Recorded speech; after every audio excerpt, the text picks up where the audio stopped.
ব্যবস্থা করো, না হলে এবার থেকে লিকার চাই তোমাকে গিলতে হবে। এই আমি বলে রেখে দিলাম। আচ্ছা বাবা, এক্ষুনি যাচ্ছি নেট আনতে। যত সব। মা তুমি জানলায় নেট লাগাও, ততক্ষণ আমি গরু দুধ খেয়ে নি।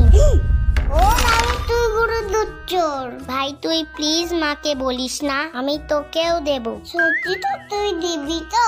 হ্যাঁ রে বাবা, সত্যি সত্যি সত্যি। তুই এক কাজ কর, একটা বাটি নিয়ে ওই কোনার ঘরে আয়, কেউ যেন দেখতে না পায়।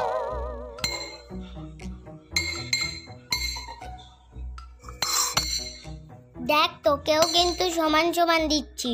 এই 1, এই 2 আর এই 3।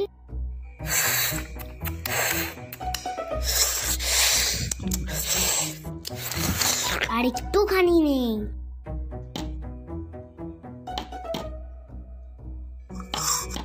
এনে দেখে নে, না হলে তো বলবি আমাকে কম দিয়ে